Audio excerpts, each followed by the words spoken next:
예, 참 추운 날씨입니다. 물론 뭐 더 기온이 내려가는 날씨들도 있지만 오늘은 그래서 제가 일찍 내려와서 한 2시간 이상 히터를 틀어놨는데도 지금 보니까 아직도 20도가 안 됐어요. 한 10 몇 도 정도밖에 안 됩니다. 그 정도로 굉장히 춥죠. 그래서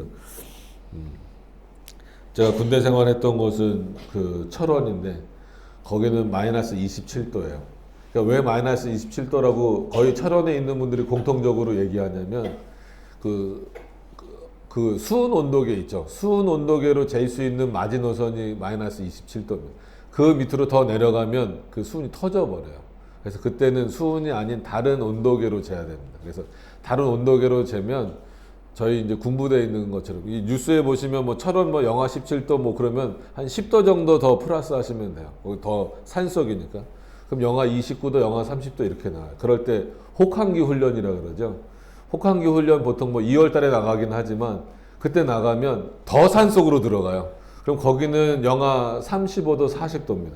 밤 되면 영하 50도 떨어져요. 거기서 바람 싹 불면 체감 온도는 영하 70도. 그럼 제가 제대하고 와서 대한민국에 이런 곳이 있다 그러면 아무도 안 믿어요.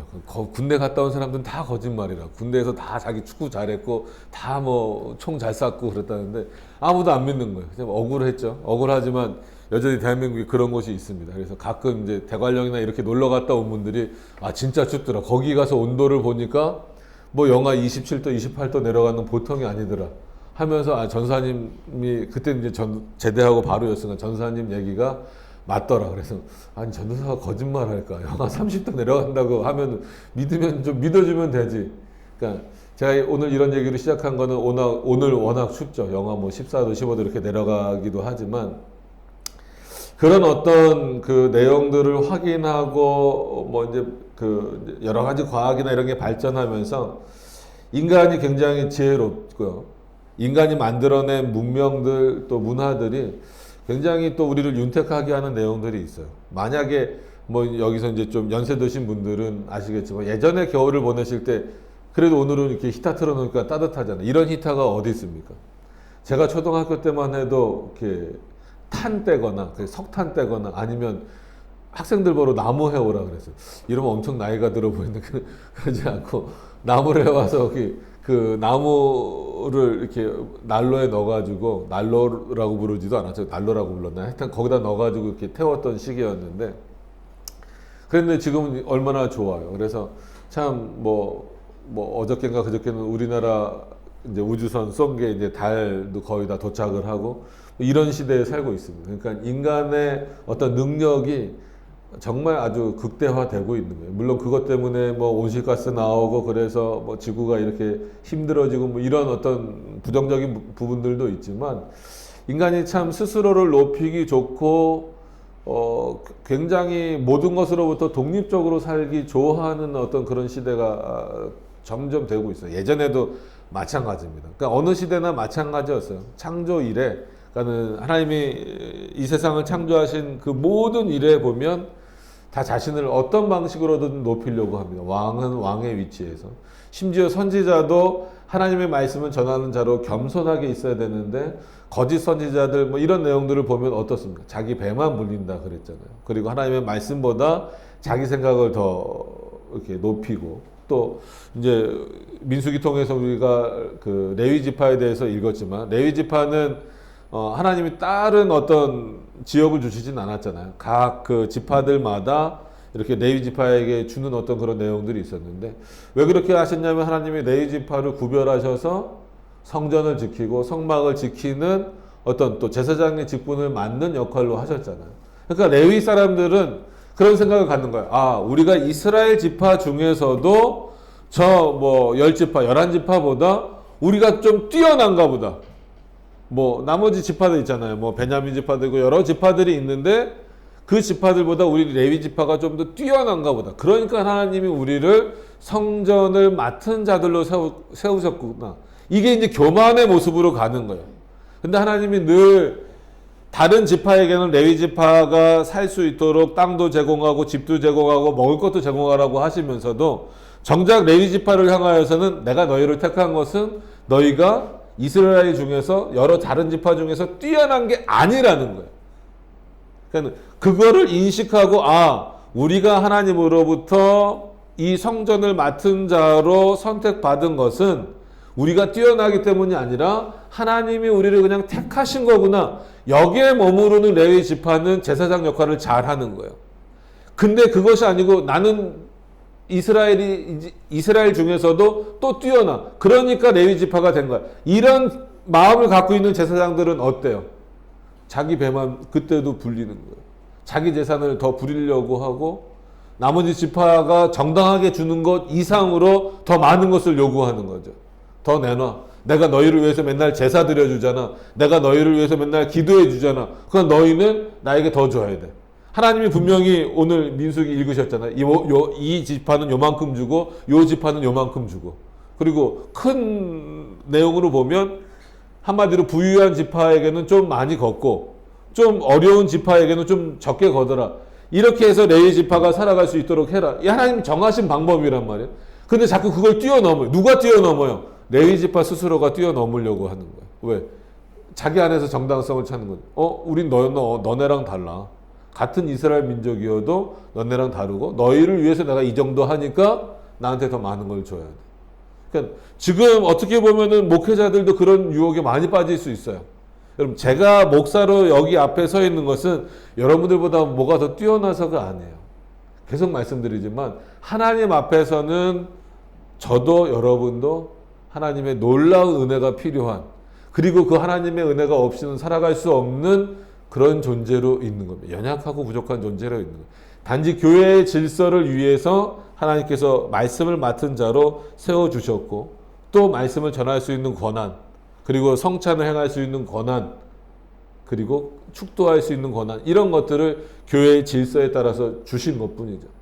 그런 차원에서 서로 존중하고 존경하고 서로를 높이는 그런 방식인 거지, 목사가 더 뛰어난 건 아무것도 없습니다.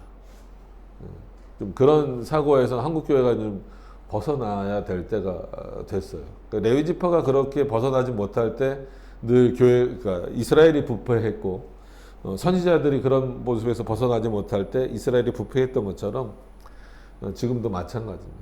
오늘 장황하게 시작을 이렇게 하는 이유도 오늘 욥이 1절부터 11절까지는 인간이 참 지혜롭다라고 하는 것에 대해서 쭉 설명을 하고 있습니다. 이렇게 설명하는 이유는 이제 빌닷이 보는, 그러니까 인간론이라고 할 수 있겠죠. 그러니까는 어떻게 하나님을 바라보느냐, 아니면 세상 사람들이 신을 어떻게 인식하느냐, 이런 내용도 있지만 반대로 그러면 인간은 어떤 존재냐, 이렇게 보잖아요. 철학에서도 인간은 어떤 존재냐 보고, 과학에서도 인간은 어떤 존재냐 이렇게 보는 시대잖아요. 그럼 신앙의 눈을 갖고 있는, 하나님의 말씀의 눈을 갖고 있는 우리들은 사람을 어떻게 봐야 될 것인가에 대한 부분이에요. 근데 이제 빌닷과 같은 그런 인물들은 물론 그 사람들이 하나님을 모른다라는 건 아니지만 인간에 대해서 좀 이렇게 뭐라 그럴까요? 굉장히 안 좋게 평가를 하는 거죠. 아주 인간은 그냥 죄악 덩어리로만 있는 것처럼. 물론 우리가 죄 가운데 있는 건 맞아요. 근데 그냥 죄악 덩어리여서 무조건 형벌의 대상만 되는 어떤 그런 차원의 인간이 아니고, 욥이 바라보는 인간은 그래 부족하고 연약하고 그렇지만 분명히 지혜를 가지고 있어서 참 놀라운 일들을 많이 해가고 있다라는 거예요. 그리고 12절부터 그러면 그들이 그 지혜를 가지고 수많은 일들을 할 수 있었던 이유는 뭐냐, 그 지혜는 어디로부터 오는 거냐를 설명하기 위해서 인간의 지혜를 먼저 설명하는 거예요. 빌닷처럼 인간은 죄덩어리야, 여기서 머물러 버리면 하나님의 은혜가 들어갈 곳이 없다라는 거예요. 근데 욥은 그래, 인간은 부족하지만 그들에게는 지혜가 있어. 그 지혜로 참 많은 일들을 하고 있어. 그 결과물들이 있단 말이에요. 그럼 그 일을 누가 하게 하시느냐를 설명하고자 하는 거예요. 결론부터 말하면 누가 하게 하시는 거예요? 하나님이 하게 하시는 방식인 거죠. 그런 내용을 오늘 좀 한번 살펴보려고 합니다. 그래서 이 욥기가 기록될 때면 굉장히 오랜 시간이잖아요. 몇천 년 전임에도 불구하고 이때도 인간의 지혜는 이 정도로 깊었다라고 하는 거예요. 지금 많은 내용들이 지금도 많이 발전했잖아요. 우리 스마트폰만 쓰는 거 해보세요. 10년 전에 스마트폰 나왔죠. 한 15년 전만 해도 스마트폰 이런 거 갖고 나올 줄 알았어요? 안 그러죠. 그래서 뭐 2000년대 초반만 하더라도 그랬잖아요. 아, 전화가 들고 다닐 수 있다라는 게 참 신기한 시대였잖아요. 그때 뭐 여기 있는 2명 빼고는 아마 2000년대를 다 사셨을 테니까 2000년대 초반에 그 전화기를 보면서 나중에 이 전화기를 가지고 게임도 하고 전화기를 통해서 TV도 볼 거라고 누가 상상을 하셨어요. 그죠? 근데 지금은 다 하잖아요. 그러니까 어떤 그런 시대가 됐습니다. 이때도 마찬가지예요. 자, 뭐 너무 사설이 또 길어지면 안 되니까 1절부터 보시죠. 은은 나는 광이 있고, 은이 나는 광이 있어요. 그러니까는 겉에 드러나지 않고 그걸 찾아야 돼요. 그럼 누가 찾는 겁니까? 솔직한 얘기로 사람이 찾는 거죠. 하나님이 이렇게 잠자고 있는데 야, 너 저기 가서 파봐. 거기가 은이 있어. 이렇게 알려주시지 않습니다. 인간이 살다가 땅을 일구고, 그러니까 그 아담과 하와가 쫓겨나면서 하나님께서 아담에게 명하신 건 뭐예요? 너가 이제는 일해야 된다. 땅을 일구고 너에게 엉겅퀴를 내고 막 이런 땅을 일구고 뭐 열심히 해서 곡식도 심고 이래야 이제 너가 먹고 산다. 이 말씀을 하나님이 하셨잖아요. 그러니까 인간은 뭔가를 위해서 열심히 찾는 거예요. 찾다가 보니까 어느 광을 찾았는데 거기서 뭐가 발견되는 거예요? 은이 발견되는 거죠. 대단한 발견이에요. 은이 발견됐다라고 하는 것은 엄청난 발견이죠. 단순히 뭐 은수저만 있는 게 아니잖아요. 또 지나고 보니까 연단하는 금이 나왔다. 연단하는 금이라는 것은 벌써 인간이 금을 발견했는데 발견한 금을 바로 쓸 수 있습니까? 없어요. 보통 정금같이 나온다라고 했을 때 거기서 불순물도 빼내고 그거를 이렇게 녹여서 아주 순금으로 만드는 이 기술은요, 하나님이 귀에다 대고 말씀하셨을까요? 아니죠. 자기네들이 그 여러 시대를 거쳐 오면서 얻는 내용이에요. 그러니까 인간에게는 이 축적된 역사가 벌써 이미 이때도 있어요. 그래서 뭐 우리가 이제 그냥 세상 역사로도 보면 뭐 구석기 시대, 뭐 신석기 시대, 뭐 철기 시대, 청동기 시대 이렇게 막 나누잖아요. 그럼 보면 야, 어떠세요? 저는 그런 걸 느꼈어요. 예전에도 그렇게 쭉 보면서 사람이 참 대단하다. 어쨌거나 하다 보니까 도구도 발견하게 되고, 저 철을 어떻게 만들었을까? 그러니까 철의 성분들을 발견하는 것도 참 대단하죠. 근데 그거를 모아서 불순물이 없어야 돼요. 지금도 마찬가지지만 가장 좋은 철, 그리고 강도가 높은 철을 만들려면 거기서 불순물을 제거해야 돼요. 그럼 어때요? 뜨거운 물에다가 그걸 녹여야 되잖아요. 그 생각을 어떻게 했을까? 그걸 가지고 칼을 만들 생각을 어떻게 했을까? 그걸 가지고 뭐 이렇게 그 집에 뼈대가 되는 그런 어떤 내용들을 어떻게 만들었을까? 참 놀랍다. 이런 생각을 많이 가졌어요. 한번 그런 차원으로 쭉 보시면, 자, 2절에 나옵니다. 철은 흙에서 취하고, 흙에서 취한대요. 철이 어떻게 그냥 뚝 떨어져 있는 게 아니라 흙에서 골라내야 된다라는 거예요. 철 성분을. 동은 돌에서 녹여 얻느니라. 그러니까 이게 인간의 놀라운 지혜인 거죠. 사람이 흑암을 파하고 끝까지 궁구하여, 궁구한다라는 것은 아주 깊이 생각하고 고민한다는 거예요. 그래서 뭐 음해와 유암 뭐 이런 건 아주 여기 이렇게 나옵니다. 음해는 많은 구름이 하늘을 덮어 어둡다. 그러니까는 약간 지금으로 말하면 뭐 화산은 아니고 뭐 유황이 나는 곳이라든지 아니면 탄광이라든지 뭐 이런 것들을 이제 설명을 하는 거죠. 유암은 그윽하고 어둠침침한 거예요. 그래서 저도 이제 폐광 같은 데를 가봤지만 지금도 굉장히 깊이 들어가잖아요. 그래서 실제로 우리나라 얼마 전에 기적 같은 일이 있었죠. 거기서 뭐 일주일인가요? 뭐 이렇게 버티고 살아난 분들이 있는데 거기를 탄광 그때 그분들이 매몰됐던 깊이가 어느 정도 된다 그래요. 땅속으로 아파트 한 26층 깊이라는 거예요. 어마어마하게 내려간 거죠. 뭐 지금 기술이 좋다고 하지만 여기 오늘 본문 보세요. 궁구하여 음해와 유암 중에 광석을 구하되. 4절 잘 보세요. 사람 사는 곳에서 멀리 떠나. 그죠? 바로 여기를 뚫고 들어갈 수는 없잖아요. 거기에 탄광이 있을 만한 곳에 그런 유황 같은 것이 있을 만한 곳까지 갔다라는 구멍을 깊이 뚫고 발이 땅에 닿지 않게 달려내리니 멀리 사람과 격절 완전히 단절되어서 흔들흔들 하는 거예요. 이때도 어떻게 했어요? 이런 광물들을 얻기 위해서 땅을 파고 들어가야 된다라는 것을 알았고 땅을 파고 들어가는 일을 하기 위해서 점점 도구들이 개발되고 발전했겠죠. 얼마나 놀랍습니까? 이게 인간이에요. 그러니까 그래서 이런 인간의 역사를 하나님을 제외하고 그냥 놓고 보면 참 인간은 대단한 존재입니다. 어떻게 이거를 생각했을까? 늘 보지만 탄광으로 보세요. 지금은 그래도 뭐 다이너마이트로 초반에 폭파해서 뭐 끄집어내고 뭐 이렇게 해서 들어갔지만 이때는 진짜 뭘로 맨손으로 들어가는 거예요. 도구가 뭐 얼마나 좋았겠어요. 근데 그 깊이가 엄청 깊다라는 거예요. 어느 정도 깊냐면 5절부터 보시면 지면은 식물을 내나 지하는 불로 뒤집는 것 같고 이 정도까지 들어갔다는 거예요. 그죠? 지면에서는 곡식이 자라는데 그 지하는 불을 내는 것 같다라는 거예요. 그러면 뭐 어느 정도 깊이로 들어갔다는 안 나왔지만 상당히 이때도 깊은 깊이까지 파고 들어갔다라는 거죠. 그래서 얻은 내용이 뭐예요? 그 돌 가운데는 남보석이 있고 사금도 있으며 굉장히 그 좋은 보석들이죠. 그런데 그 길은 솔개도 알지 못하고 매의 눈도 보지 못하며 우리 잘 아시는 것처럼 매의 눈이다 이거는 굉장히 어떤 것을 잘 보고 아주 중요하게 보고 다른 사람들이 못 보는 거를 막 캐치할 때 이런 표현을 쓰잖아요. 매의 눈 같다 이런 표현을 쓰잖아요. 근데 그런 자연에 익숙해져 있는 솔직한 얘기로 물론 인간도 자연에 살고 있지만 그런 뭐 동물들 뭐 매들 이런 것처럼 그 자연에 친숙하진 않잖아요. 자연을 잘 알지 못하잖아요. 예를 들어서 뭐 지진이 난다고 하거나 해일이 몰려온다거나 할 때 우리 사람은 잘 못 느끼는데 벌써 동물들이나 새나 알잖아. 알아서 막 먼저 막 도망가고 그러잖아요. 그런 동물들 그렇게 우리보다도 더 자연에 친숙한 동물들도 모는 못 본다라는 거예요. 그곳에 광물이 있다라는 것은 안다 모른다? 모른다.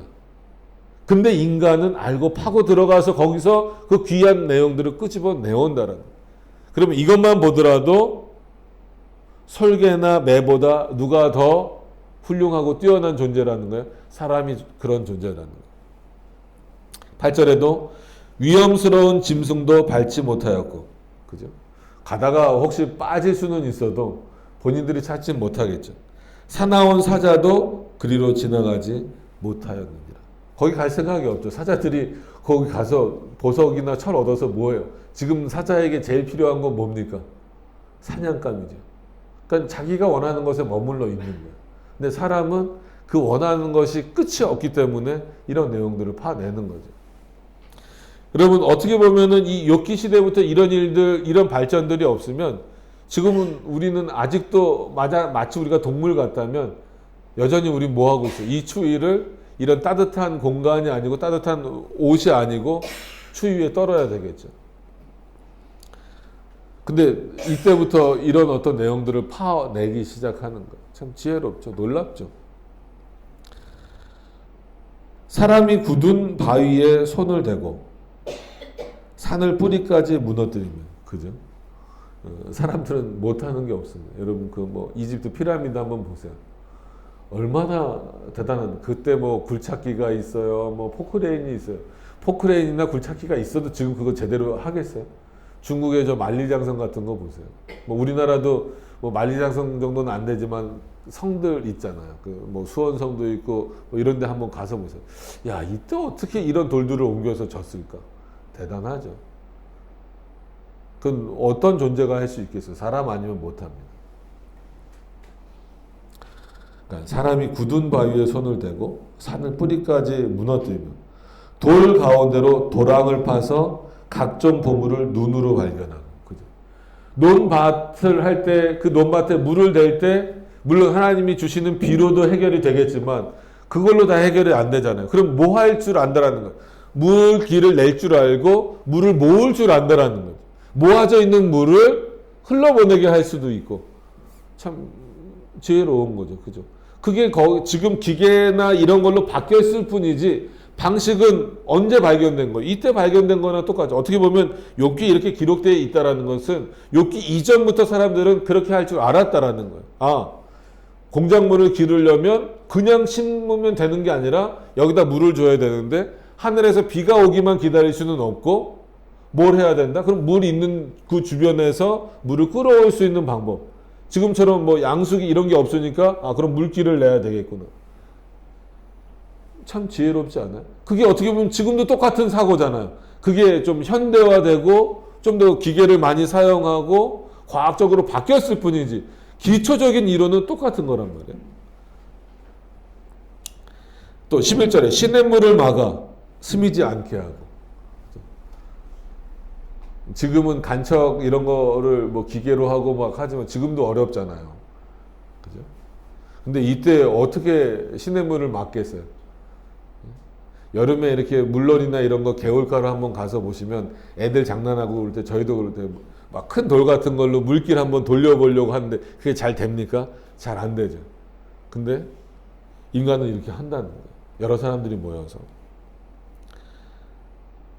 그래서 시냇물을 막아 스미지 않게 하고 감추었던 것을 밝은 대로 내느니라. 참 지혜롭죠. 인간이 지혜롭다고 하는 거를 부정할 수는 없습니다. 자, 그럼 이 지혜가 어디서 왔느냐? 욥이 본격적으로 말하고 싶은 것은 이렇게 인간을 찬양하고 인간이 훌륭하다 해서 끝나려고 하는 건 아니에요. 그죠? 12절부터 나오는 보세요. 그러나 지혜는 어디서 얻으며 명철의 곳은 어디인고? 이 얘기는 뭐예요? 이 말씀은 뭔가요? 앞에 그렇게 할 수 있었던 그런 내용들을 얻을 수 있었던 그 지혜는 어디서부터 왔느냐는 거예요.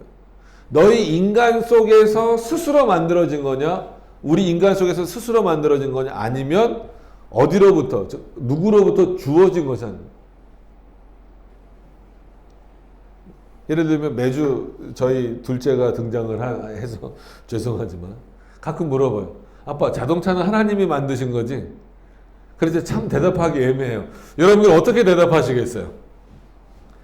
하나님이 갑자기 현대자동차 공장에 가서 만드셨을까요? 그러진 않아요.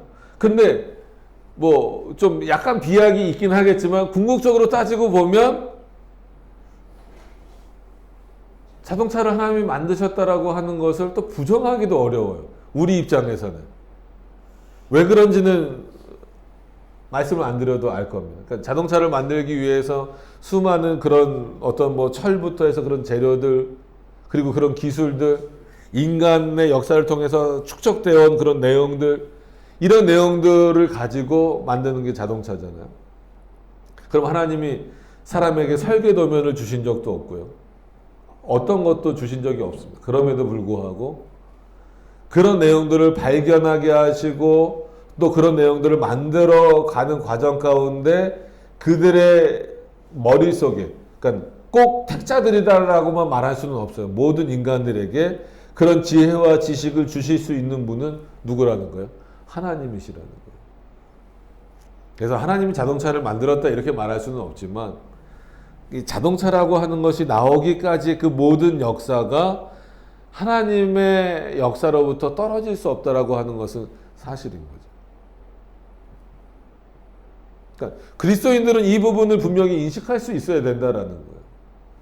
그렇기 때문에 어떤 일을 하고 어떤 공로를 쌓았을 때 그것이 내가 한 것이 아니고 누가 하신 겁니다. 하나님이 하신 겁니다라고 돌릴 수 있는 이유는 그 원인을 그렇게 할 수 있는 아이디어를 누가 주셨다라는 거예요? 하나님이 주셨다라는 거예요. 그래서 우리는 누구의 형상대로 지음을 받았다라는 거예요? 하나님의 형상입니다. 한문은 잘 몰라서 한문으로 쓰는 그 형상은요, 말 그대로 육신을 따라온 것처럼 보여요. 근데 그러지 않아요. 하나님은 어떻게 존재하십니까? 영으로 존재하시잖아요. 하나님이 실제로 눈, 코, 입이 있으세요? 없어요. 눈, 코, 입을 갖고 계시는 하나님은 누구밖에 없어요? 예수님밖에 없죠. 그것도 나중에 인간의 몸을 취하셨기 때문인 거지 그 전에는 영으로 계신 거예요. 그리고 하나님은 언제나 영으로 계세요. 그런데 우리는 하나님의 형상대로 지음을 받았대요. 그래서 보통 사람들이 생각하는 게 이미지를 닮았다 뭐 이렇게 표현을 하지만 뭐 라틴어로 하면 이마고데 이렇게 씁니다. 그러면 눈, 코, 입이 하나님은 없으신데 분명히 우리는 눈, 코, 입이 있어요. 그거를 가지고 하나님의 형상을 닮았대요. 그걸 부정하면 안 됩니다. 그랬을 때 하나님이 뭐라고 말씀하시냐면 너희가 눈이 있는 것은 왜 있는 것이다? 나를 바라보게 하기 위해서. 너희가 들을 수 있는 것은 왜 있는 것이다? 내 말을 들으라고 있는 거다. 너희가 입이 있는 것은 뭐 하라고? 나를 찬양하라고 있는 거더라. 너희가 손이 있는 것은 하나님이 일을 하라고 있는 거. 너희가 발이 있는 것은 거룩한 땅을 밟으라고 있는 것이다라는 거. 이거는 마치 택자들에게만 주어진 것 같지만 하나님이 창조하신 목적이에요. 그러면 본다라고 하는 그 근본적인 아이디어는 누가 갖고 계신 거예요? 하나님이 갖고 계신 거예요. 생각한다라고 하는 아이디어는 누구에게 원래 있는 거예요? 하나님에게 있는 거예요. 그래서 가끔이 아니라 성경에 그런 표현은 내가 손이 짧아 너희를 구원하지 못하느냐. 그 얘기는 비유적인 표현이죠. 하나님이 실제 손이 있으시다는 게 아니라 손 그러면 능력 같은 거를 말하잖아요. 그죠? 내가 능력이 없어서 너희를 구원을 못하는 것이 아니다라는 말씀이 있는 것처럼 그런 차원에서 하나님이 우리를 지으셨다라는 거예요. 거기에 역사하시는 거죠. 그래서 우리에게 눈이 있다라고 하는 것은 하나님께 있는 보는 아이디어가 우리에게 주어졌다라는 거예요. 그럼 왜 하나님이 우리를 보게 하셨느냐는 거예요. 우리를 걷게 하시고 우리에게 손이라고 하는 이 능력을 주시고 귀를 주시고 코를 주시고 입을 주셔서 살아가게 하시고 보고 만져서 결과물을 내게 하시느냐.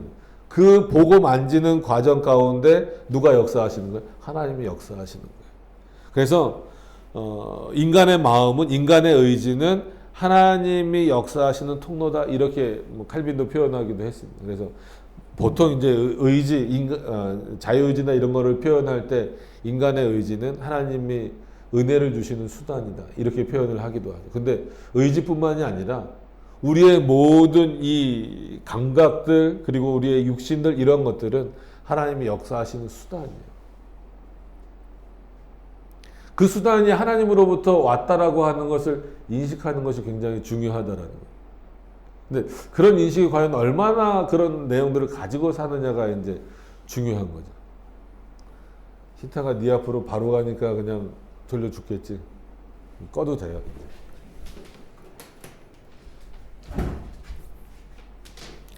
자, 조금 더 진행을 해보시죠.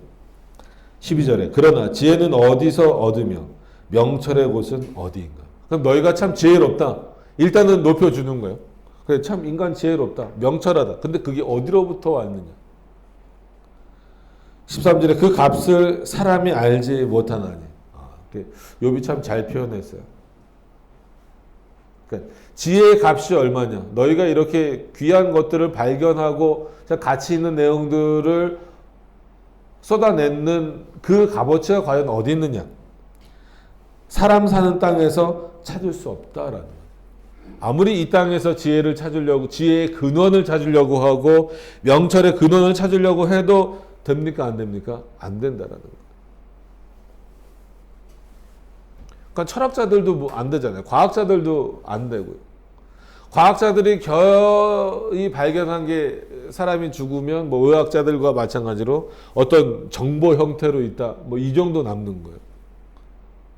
철학자들도 이제 생각을 하다 못해 이 뇌가 데카르트 같은 경우는 기계론 이런 거를 쓰면서 머릿속이 마치 기계처럼 되어 있을 것이다. 뭐 이 정도 생각을 해내고 정말 지혜의 근원이나 이런 것들을 발견하지 못하고 있잖아요.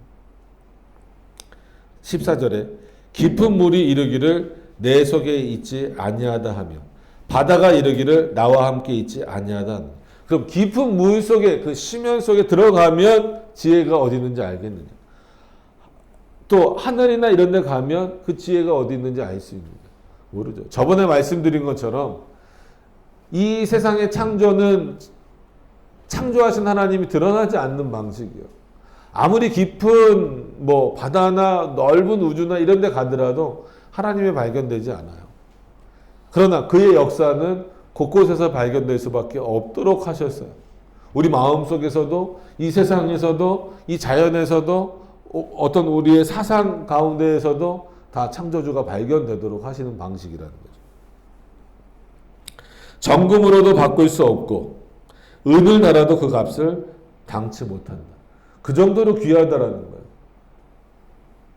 여러분, 돈으로 하나님의 지혜를 살 수 있습니까? 돈으로 명철을 살 수 있습니까? 안 되죠. 세상의 지식도 안 됩니다.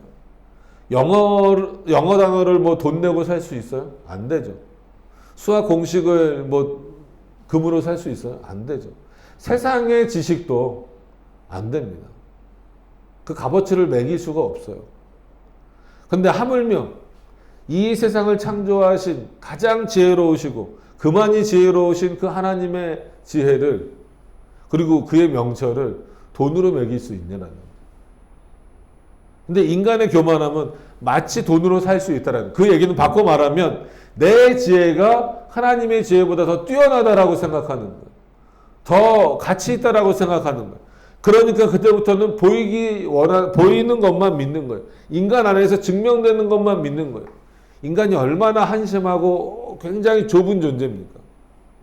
인간이 지금 뭐 증명한 것 같아요? 많은 걸 증명해냈지만 궁극적으로 가장 본질적인 부분들은 하나도 증명해낸 게 없어요.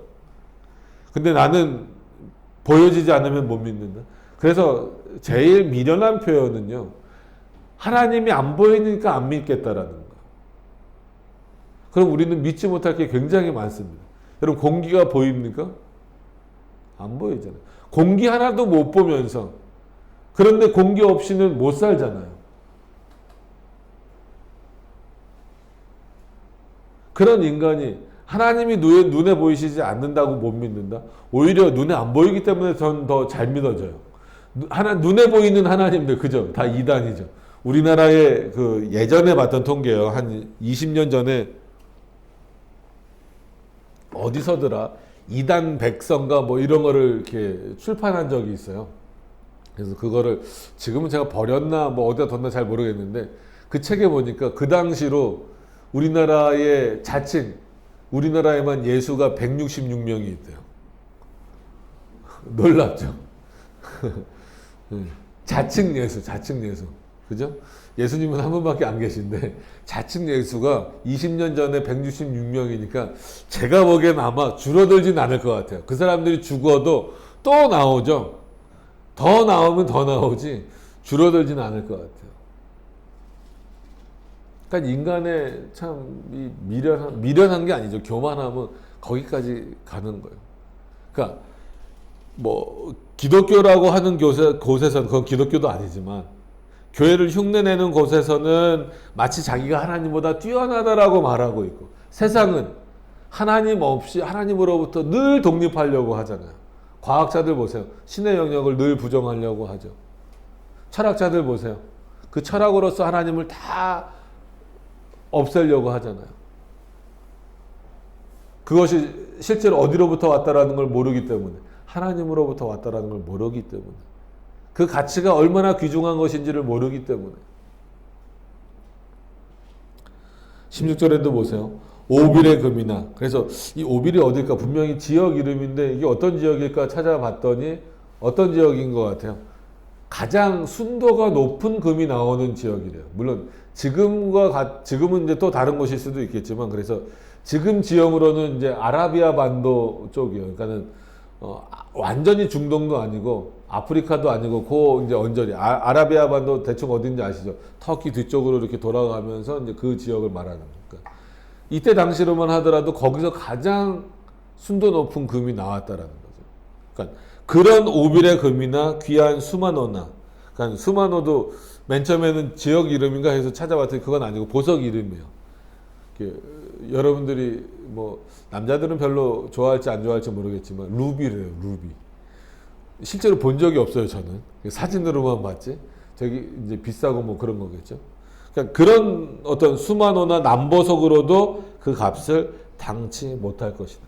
황금이나 유리라도 비교할 수 없고 정금 장식으로도 바꿀 수 없다. 왜냐하면 왜 이렇게 장황하게 욥이 설명하냐면, 사람들은 이런 것들을 얻어놓고 거기에 만족하기도 하면서 이런 것들을 우리가 얻었으니까 더 이상 누가 필요 없다라는 거예요. 하나님이 필요 없다라는 거예요. 그런 하나님의 통제권은 의미가 없다라는 것으로 가는 거예요. 산호나 수정으로도 말할 수 없나니 지혜의 값은 홍보석보다도 귀하구나. 구스의 화목으로도 비교할 수 없고 순금으로도 그 값을 측량하지 못할 것이다. 아무리 인간이 노력해서 많은 것을 쌓아놓고 얻는다 할지라도요,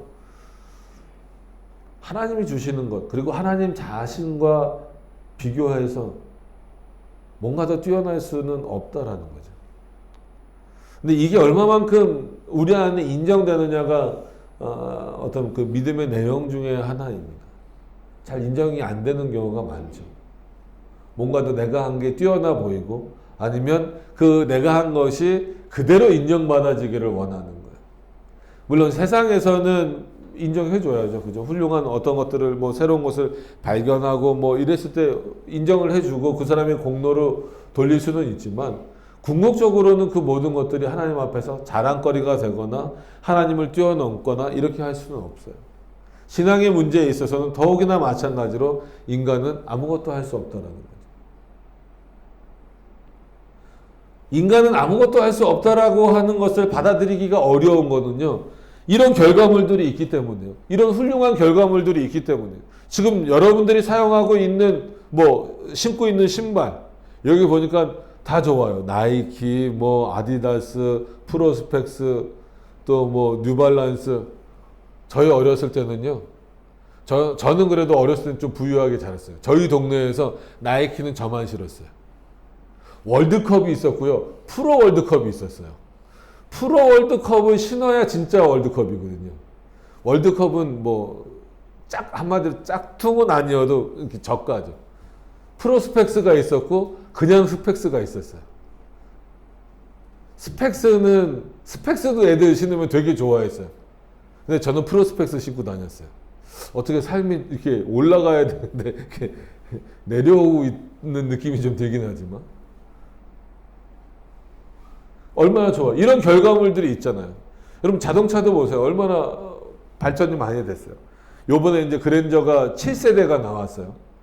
저처럼 차 좋아하는 사람들은 막 찾아봐요. 그럼 1세대 그랜저하고 가격도 차이가 많이 나지만 엄청 차가 좋습니다.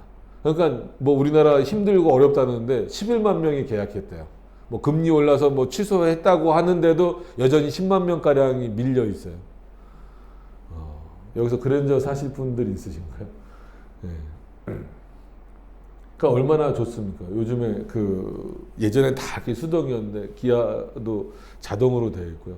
요즘 차들은 운전하기도 겁나요. 장난감 같아요. 버튼으로 기아 바꾸거나 다이얼로 돌리거나. 요번에 나온 그랜저는 이 옆에서 이렇게 돌리는 거예요. 그러니까 이게 장난감인지 자동차인지 잘 모를 정도로 너무 좋아지는 거예요. 자율주행 하잖아요. 그래서 좋은 차들 사면은 이제 브레이크 알아서 밟아줘. 그것만 너무 믿으면 또 사고가 나기도 하지만. 그런 시대. 이런 결과물이 있는데 인간은 아무것도 아니다. 나는 아무것도 안 했다. 그렇게 인정하라. 그게 하나님 앞에서 옳은 것이다. 이걸 사람들이 인정하겠냐는 거예요. 안 하겠죠. 세상 사람들은 더욱이나 안 하겠죠. 야, 지금 이런 과학의 시대에 하나님 앞에 인간은 아무것도 할 수 없다고? 인간이 지금 해놓은 게 얼마나 많은데, 얼마나 훌륭한 일들을 많이 해놨는데, 저 산을 깎아서 집도 만들고 댐도 만들고 저 바다를 막아서 간척지도 만들었는데 인간이 아무것도 아니라고? 인간이 아무것도 안 했다고? 그거를 하나님이 주신 지혜로 했다고? 말도 안 돼. 난 인정할 수가 없어. 이게 세상의 논리잖아요. 이 세상의 논리에 그리스도인들도 그대로 빠져있기 때문에 문제예요. 그래, 저런 것들을 봐. 그래, 하나님이 창조하신 거 알아. 하나님 날 인도하신 거 알아. 그러면 그래도 인간이 뭔가 했다라고 하는 것을 좀 인정해 주셔야지. 그 가치를 좀 쳐주셔야지.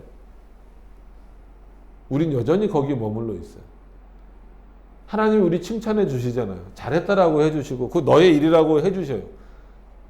그러나 본질적인 그 부분에 있어서는 하나님의 은혜가 아니고서는, 하나님이 주시는 지혜와 명철이 아니고서는 그 어떤 것도 주어질 수 없다라고 하는 그 근본적인 내용을 자꾸 놓치기 때문에 문제예요. 그러니까 신앙생활에 있어서도 자꾸 뭘 해야 되는 거예요. 이제 실제로 동짓날이 다가오니까 귀신이 팥죽을 두려워한다. 우리나라 귀신은 팥죽을 두려워해요. 그죠? 외국 귀신은 뭘 두려워할까요? 외국 귀신한테 파축 보여주면 이게 뭐야 그러고 지나갈 거예요. 외국 귀신은 뭘 봐야 될 거예요? 십자가잖아요. 그죠? 십자가. 그러니까 십자가 여기저기 막 붙여놓잖아요. 막 집에도 걸어놓고 막.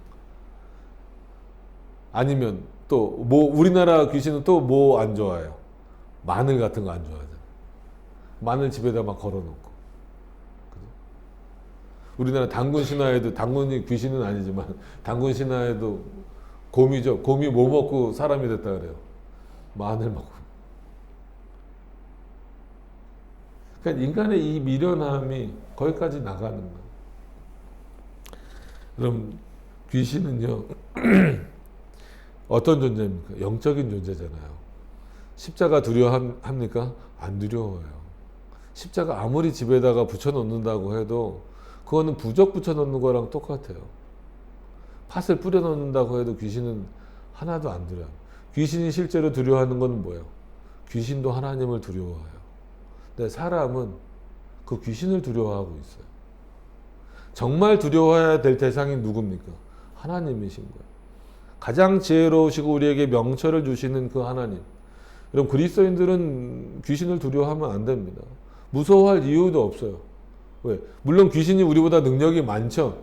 그러나 우리가 귀신을 상대로 사단을 싸워서 이길 수 있는 힘은 누가 주시는 거예요? 하나님이 주시는 거예요. 그리고 우리가 생각하는 그런 귀신은 없습니다. 뭐 죽어서 구천을 떠도는 귀신도 없어요. 연옥에 가는 귀신도 없고.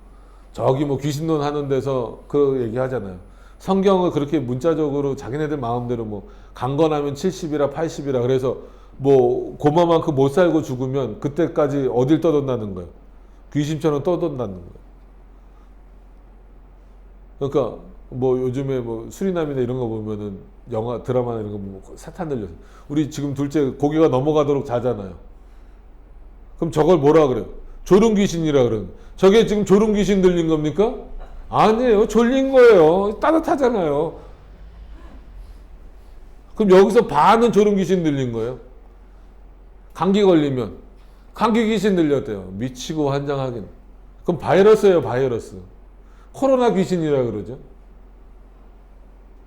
사람들이 이렇게 미련하니까 뭐 하는 거예요? 아프면 병원 안 가고 기도원 찾아가갖고 안찰 받고 뭐 안수 받고 그러다 죽습니다. 그러다 죽어요. 그런 분들은 차라리 빨리 죽는 게 나아요. 세상 이 기독교계로 혼란시키는 그런 내용들. 뭐가 뭔지 모르는 거죠. 20절에 보세요. 다시 또 말합니다. 그런즉 지혜는 어디서 오며 명철의 곳은 어디인가? 어디냐는 거예요. 욥은 하나님에게서 온다는 거예요. 하나님에게서.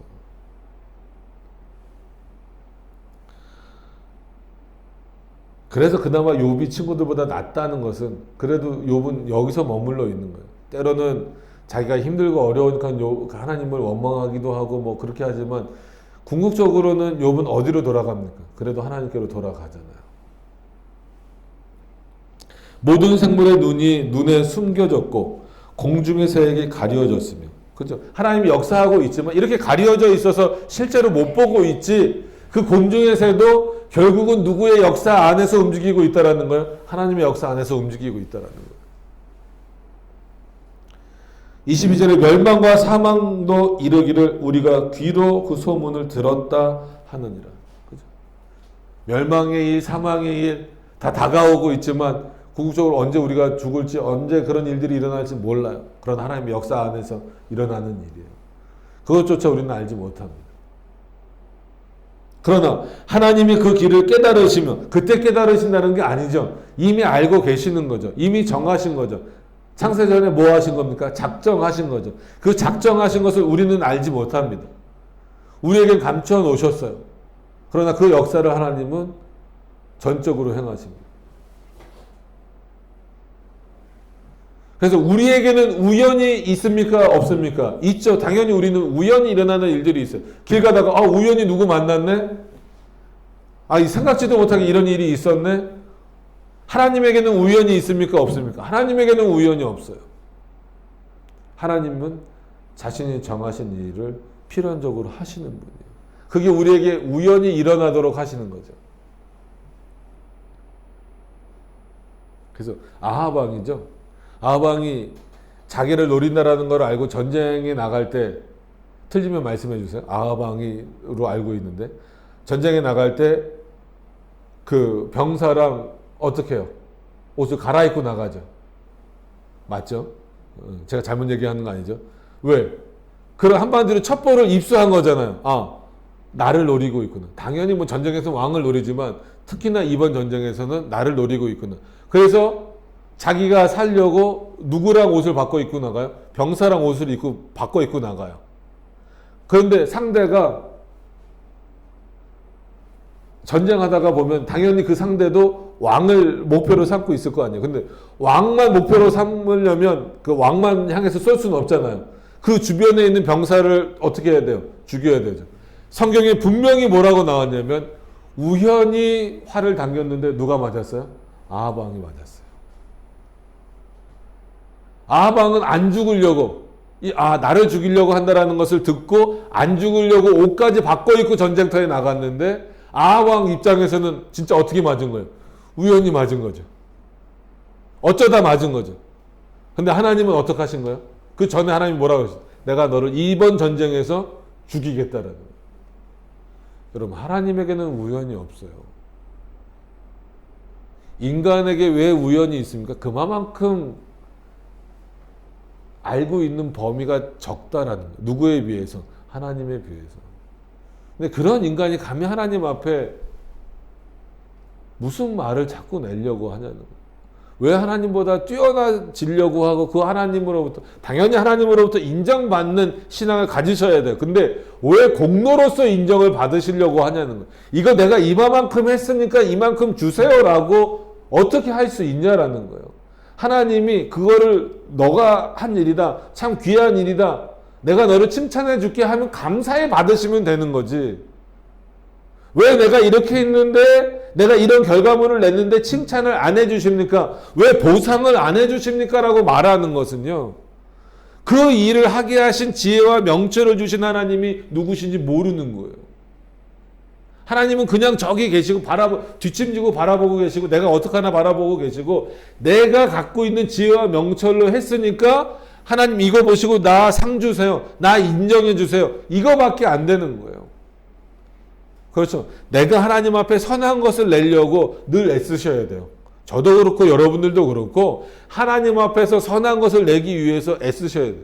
예배 시간에도 그렇고 삶의 내용에 있어서도 하나님 앞에 선한 것을 내시기 위해서 늘 기도하시고 그래서 나는 기도하는 죄를 범치 않겠습니다라는 종교개혁자들의 고백도 있잖아요. 열심히 기도하시고 열심히 성경도 보시고 열심히 전도하시고 열심히 그리스도인으로 살아가셔야 돼요. 근데 그것 때문에 나 이렇게 했으니까 뭐 달라고 하는 것은요. 가장 근본적인 내용을 놓치고 있는 거예요. 하나님이 모든 것을 미리 정하시고 그것으로 역사하신다라는 걸 놓치는 거예요. 지금 욥이 그걸 증명하고 있어요. 설명하고 있습니다. 24절로 가서 보세요. 이는 그가 땅 끝까지 감찰하시는. 그죠? 이때 표현으로서는 최고의 표현이죠. 지금은 온 우주까지 다 감찰하시면 이렇게 되겠죠. 땅 끝까지 감찰하시면. 감찰하신다는 건 뭐예요? 그의 능력 안에서 벗어날 곳이 없다라는 거예요. 그래서 저는 뭐 아브람 카이퍼를 아주 좋아하지는 않지만 아브람 카이퍼가 썼던 그 유명한 표현이 있어요. 이 세상은 단 1mm도 그리스도의 영역이 아닌 곳이 없다라는 영역 주권이라는 어떤 그런 표현에서 여러분 어디 가면 하나님으로부터 벗어나실 수 있을 것 같아요. 정말 냉정하게 표현을 하면 여러분들이 절에 가서 앉아 계신다 할지라도 하나님으로부터 피하실 수는 없습니다. 그곳에는 하나님이 계실까요? 안 계실까요? 절인데 하나님이 계시겠어요? 계시죠. 그의 능력이 임하는 것입니다. 거기서는 어떤 능력을 맛볼 수 있을까요? 하나님 진노의 능력을 맛볼 수 있겠죠. 여러분들이 거기 가서 앉아 계시면, 그죠? 그래서 제가 청년들을 주로 많이 맡았었는데 그때 했던 얘기가 그거라고 했어요. 제가 몇 번 예를 들었지만 예수님이 다시 오실 때 너네가 만약에 노래방에 있고 술집에 있으면 참 얼마나 당황스럽겠냐, 너네 스스로가. 그죠? 그러니까 좀 삶을 좀 삼가서 살라는 얘기를 하는. 요즘에 교회 다니는 청년들도요, 아주 이 술, 담배, 그 다음에 뭐 안타까운 사고가 있었지만 어쨌거나 할로윈 대회 이런 거 막 난리잖아요. 예수님, 그래서 가끔 그래요. 예수님이 10월 31일 날 한번 오셨으면 좋겠다. 한 번 오시는 건 아니죠. 한 번만 오시면 끝이죠. 그럴 때 좀 오셨으면 좋겠다. 할로윈 뭐 귀신 북장 같은 거 하고 이렇게 있는데 예수님이 오시면 참 민망할 것 같죠. 그죠? 좀 극단적인 표현, 왜 이런 표현을 쓰냐면 하나님의 역사가 어디까지 미치는지를 잘 몰라요. 사람들은 굉장히 편협적인 것 같아요. 그래서 이스라엘 백성들도 그러잖아요. 하나님은 성전에 계신다. 당연히 맞죠. 그 성전에 누구 만나러 가는 거예요? 하나님 만나러 가는 거잖아요. 그러니까 성전에만 계시다라고 생각을 하고 거기만 가니까 하나님이 뭐라 그랬어요? 나는 성전에 있지 않는다. 이 말을 잘 이해하셔야 됩니다. 난 어디 있다? 난 하늘에 있다. 난 온 곳에 다 있다라는 거예요. 여러분, 하나님이 이런 어떤 성전이라고 하는 이 공간에만 계신다라고 하면 여기만 벗어나면 뭐 하겠다라는 거예요, 사람은. 딴짓 하겠다라는 거예요. 애들이랑 똑같아요. 그래서 저도 어렸을 때 부모님이 어디 가신다 그러면 그 앞에서는 막 이런 나 엄마 아빠 어디 가면 나 혼자 여기 어떻게 있어요 막 이렇게 하면서도 속으로도 빨리 가라.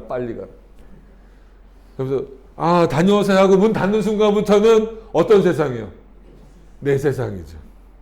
저 남매거든요. 누나랑 막 하이파이브 하고 뭐 하고 TV 틀어. 그때는 이제 TV를 뭐 또 막 함부로 볼 수 없는 그런 시대. TV 틀고 막 슈퍼 가서 막 맛있는 거 사오고 그래서 내 마음대로 하는 거죠. 저희 애들도 좀 크니까요. 어렸을 때 그렇게 막 쫓아다니려고 그러더니 이제는 어디 간다 그러면 은근슬쩍 좋아해요. 마트 간다 그러면 막 예를 들어서 쫓아왔거든요. 근데 지금은 자기네들이 목적, 뭐 장난감이나 뭐 이런 걸 좀 사야 되겠다라는 목적이 아닌 이상은 빨리 가라는 거예요. 왜? 그래야 지들만의 세상이 되거든요. 갔다 오면 아시죠? 난리도 아닙니다. 똑같은 거예요. 우리 생각에서는 하나님을 성전에만 묶어놓고 싶은 거예요. 지금도 우리는 여기를 성전이란 개념 당연히 있습니다. 공간적으로 하나님을 이 반석들의 교회 이 예배당 안에만 묶어놓고 싶으시면 안 된다는 거예요. 여기 와서 나 하나님 만나러 갈게요. 맞아요. 그 말이 틀리다는 건 아니에요. 그렇지만 그러니까 하나님 거기만 계셔 주세요. 딴 데 나오시지 말고. 이런 마음가짐이랑 뭐가 다르냐. 그럼 그렇게 신앙생활 하시면 안 돼요. 오늘 예배드리는 이 공간에도 여전히 하나님 당연히 계시죠. 우리 하나님 만나러 나온 겁니다. 그럼 저 문 밖을 나가면 이제 하나님 떠날 거예요? 아니죠. 그곳에서도 우리는 하나님을 만날 수밖에 없어요. 왜 이런 인식을 자꾸 버리냐는 거예요. 왜 이런 사고가 자꾸 약해지냐는 거예요. 우리의 신앙을 더욱더 견고히 하기 위해서는 나는 하나님을 피할 수가 없다라는 사고를 반드시 가지셔야 돼요. 어느 곳에 있든지 무엇을 하든지. 보세요. 그렇게 온 땅끝까지 감찰하시며 천하를 두루 보시며 25절에 바람의 경중을 정하시며 자연 질서입니다. 그죠? 바람이 부는 것은. 그러나 누가 정하신다는 거예요? 하나님이 또 정하시는 거예요. 늘 말하지만 오늘 해가 뜨는 거 자연 질서로 하나님이 만들어 놓으신 거예요. 그러나 오늘 해가 뜬 것도 누구의 명령으로 인하여서? 하나님의 명령으로 인하여서 뜬 거예요. 여러분 오늘 혹시 오시면서 오늘 예배 드리러 가야 되는데 오늘 왜 이렇게 날씨가 더럽게 추워? 하신 분 계십니까? 회개하세요. 더럽게 춥게 하신 분은 누구입니까? 하나님이에요. 예전에 이제 있던 교회에 있을 때도 그랬어요. 정말 눈이 많이 왔어요. 주일날. 그러니까 어떤 분들이 아니라 정말 거의 대부분이 들어오면서 주일날 예배 드리러 오는데 눈이 더럽게 많이 와갖고 오는데 힘들어. 좀 표현이 막 과격하게 나오는 분들도 있고 막 비가 많이 올 때는 정말 주일날 왜 이렇게 비가 오는 거야? 주일날 예배 드리는데 비가 막네? 그 비는 사단이 준 겁니까?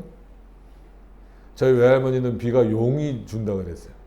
권사님이셨고 믿음이 참 좋으셨는데도 이게 어떤 그 역토착화예요. 문화의 역토착화. 못 버리는 거예요. 이게 어렸을 때 이 사고를, 예전부터 이 한국적 사고죠. 비는 용이 준다는 걸 못 버리는. 그래서 그렇게 좋은 믿음을 갖고 계셨어도 여전히 비는 용이 준다는 거예요. 여러분, 이 추위는 사단이 준 겁니까? 폭설은 사단이 줍니까? 아니에요. 물론 이 추위 때문에 힘들어요. 눈 오면 저도 운전하기 힘들고 다 그래요. 폭우가 쏟아지면 막 교회도 잠기고 집도 잠기고 힘들어요. 근데 그거 누가 주시는 겁니까? 하나님이 주시는 거예요. 그것 때문에 불편할 수 있어요. 원망하지 마세요. 제가 그날 설교 시간에 그 얘기했어요. 한번 여기서 오늘 교회 들어오시면서 눈이 더럽게 많이 왔네라고 한번 손 들어보시라고 하니까 많은 분들이 킥킥거리시면서도 거의 3분의 2가 손을 들었어요. 나가기 전에 회개하고 나가시라고. 그게 하나님 앞에 나오는 것을 막지 않습니다. 오늘 보세요. 이걸 그냥 비유로 든 게 아니잖아요. 욥은 분명히 하는 바람의 경중을 정하십니다. 물을 대어 그 분량을 정하십니다. 26절 이걸 다 같이 안 읽어도 되겠죠. 비를 위하여 뭐 하신다? 명령하신다. 우레의 번개를 위하여 그 길을 정하셨다는. 어떻게 번개가 칠지 모릅니다. 우리는. 근데 하나님은 아신다는. 이런 지혜를 갖고 일하시는 그 하나님의 지혜를 너희가 뛰어넘을 수 있느냐. 그런 하나님으로부터 지혜가 주어지지 않고 명철이 주어지지 않고 너희가 이뤄낸 것들 하나라도 어느 거 하나라도 얻어내고 이뤄낼 수 있느냐는 거예요. 없죠. 근데 그럼에도 불구하고 그거를 자신의 것으로 삼길 원하는 게 우리의 마음입니다.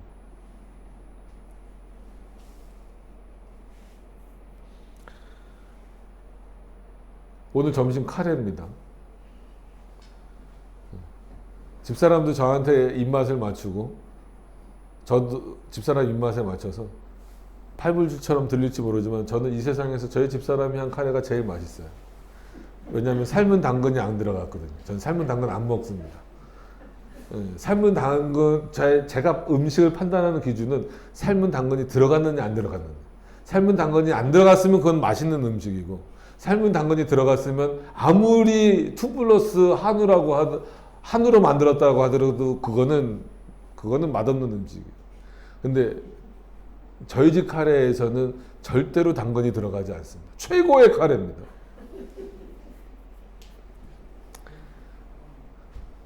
누구의 손맛이요? 저희 집사람의 손맛이죠.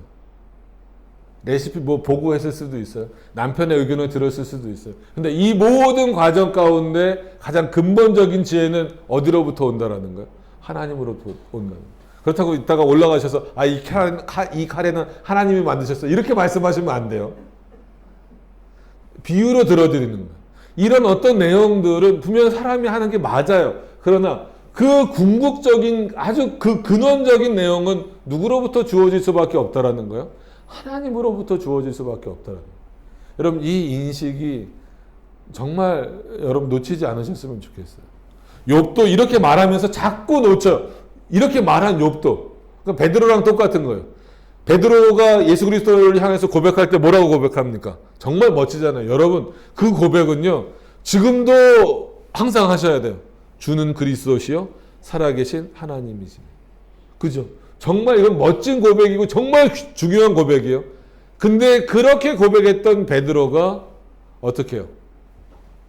예수님을 더 위한다라는 것으로 예수님 죽으시면 안 됩니다 라고 하니까 예수님이 뭐라 그래요? 사단아 내 뒤로 물러가라 그러죠. 그리고 그 고백을 한 건 물론 그 전에 표현이지만 그렇게 고백할 수 있는 것은 너가 고백한 것이 아니잖아요. 분명히 베드로의 입술로 고백한 거고 베드로의 신앙이 그 정도로 좋았기 때문에 고백한 거예요. 그거 부정할 수 있습니까? 그거 부정 못해요. 그걸 부정해서도 안 됩니다. 그러나 예수님의 평가는 뭐예요? 너가 그렇게 고백한 것은 너 안에 누가 역사하셨기 때문이다. 너 안에 계신 성령이 그렇게 하신 것이다. 두 가지가 다 있는 거예요. 분명히 그건 베드로의 훌륭한 고백이에요. 베드로의 신앙이에요. 그죠? 그러나 그가 그렇게 훌륭한 신앙을 가질 수 있었던 이유는 그가 훌륭했기 때문입니까? 그가 노력을 많이 했기 때문입니까? 아니에요. 그가 훌륭해졌고 노력을 많이 했었다라면 그것조차도 누가 역사하셨기 때문에요? 성령께서 그의 마음 가운데 역사하셨기 때문이라는 거예요.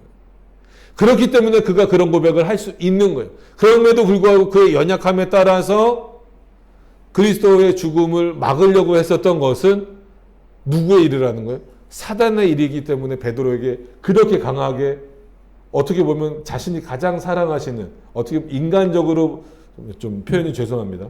수석제자라고 보통 부르니까 가장 자기 곁에 두고 일하셨던 예수 그리스도께서 베드로를 향하여서 사단아 내 뒤로 물러가라. 아무리 너가 나를 향해서 올바르고 훌륭한 고백을 했다 할지라도 지금 너의 그런 생각은 올바르지 않다라는 거예요. 거기서 전형적으로 인간의 모습이 나오는 거예요. 우리의 신앙이 아무리 좋아도 결국은 성령 하나님의 도우심 없이는 우리는 마치 누구의 길을 따라가는 존재처럼 될 수밖에 없어요. 사단이 원하는 길을 따라갈 수밖에 없는 게 돼버릴 수 있어요. 여러분 그거를 팥으로 막을 수 있어요? 십자가로 막을 수 있어요? 십자가 이렇게 들고 다니면 막아집니까? 제발 그러지 마세요. 그래서 여러분 루터도 이런 표현에서 집에 있는 십자가를 떼어라. 그래서 우리 교단은 아니지만 합신교단은요.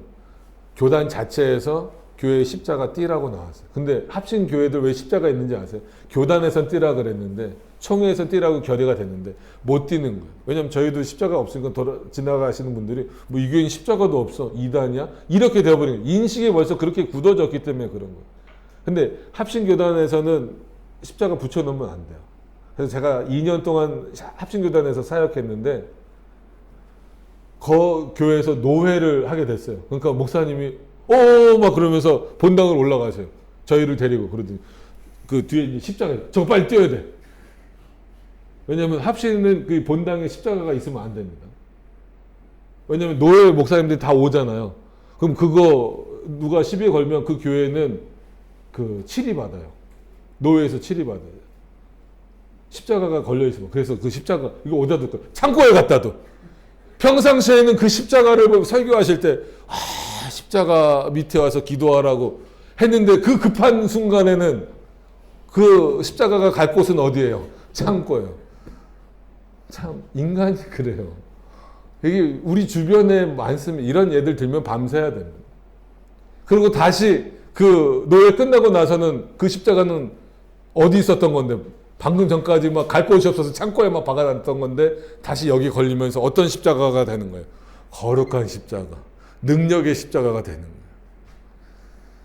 진짜 능력의 십자가라는 건 뭐예요? 예수 그리스도의 보혈의 피죠. 보여지는 십자가가 중요한 게 아닙니다. 이런 인간의 미련함에서 벗어나시고 하나님의 능력으로 더 여러분들이 덧입으셨으면 좋겠어요. 자, 말씀이 좀 길어져서 죄송합니다. 27절, 28절 보고 마치시죠. 그때에 지혜를 보시고 선포하시며, 그죠? 굳게 세우시며 궁구하셨고, 하나님도 깊이 생각하신다. 너희들만 깊이 생각하는 게 아니라 너희들이 깊이 생각하는 정도라면 하나님은 그것과 비견될 수 없을 만큼 깊이 생각하신다. 하나님이 깊이 생각하신다는 건 모든 거 다 아신다는 거예요. 28절에 또 사람에게 이르시기를 주를 경외함이 지혜다. 그게 지혜. 잠언에도 그렇잖아요. 여호와를 아는 것이, 경외하는 것이 지식이더라. 악을 떠나라. 이 악은 뭐야? 하나님과 반대되는, 하나님을 알지 못하는 모든 것들이죠. 악을 떠남이 명철이라. 여러분 어떻게 보면 28절 하나만 가지고도 긴 설교가 나올 깊은 내용이에요. 근데 저희가 이제 순서대로 나가다 보니까 이 한 절만 따로 놓고 설교하기는 참 어려워서 안타까움이 있지만 여러분들 한번 깊이 생각하시길 바랍니다. 또 사람에게 이르시기를 주를 경외함이 뭐라고요? 지혜고 악을 떠남이 명철이라. 여러분 어떻게 하고 계신가요? 저도 이러려고 애를 써요. 솔직히 잘 못합니다. 저도 못해요. 저도 못하는 걸 여러분들 보러 하라고 말씀드려서 죄송하지만 이렇게 해야 됩니다. 이 지혜를 얻기 위해서 애쓰셔야 돼요. 이 명철을 얻기 위해서 애쓰셔야 돼요. 그리고 그런 지혜를 얻으셨고 그런 명철을 얻으셨다면 하나님 앞에 겸손해지셔야 돼요. 그 겸손은요, 나는 아무것도 아니다라는, 나는 아무것도 할 수 없다라는, 다 누가 하셨다? 다 하나님이 하셨다라고 고백할 수 있는 믿음이어야 된다라는. 오늘 욥이 참 귀한 내용의 표현을 했어요. 물론 여기서 머물렀으면 좋겠지만 욥도 연약한 인간인지라 변화무쌍한 모습을 보여줍니다. 그러나 오늘 내용만큼은 욥이 잘 표현하고 있습니다. 지혜로운 인간을 먼저 설명해 놓고 그럼 이 지혜가 어디로부터 왔는가의 근원을 쭉 설명해 나가면서 결국은 하나님 없이는 어떤 것도 이루어지지 않는다라고 하는 그 결론을 잘 맺어주고 있습니다. 오늘 이런 내용들을 확인하셔서 가장 지혜로우시고 가장 명철하신 그 하나님만 온전히 의지하시는 우리 모두가 되시기를 간절히 소망합니다. 우리 기도하겠습니다.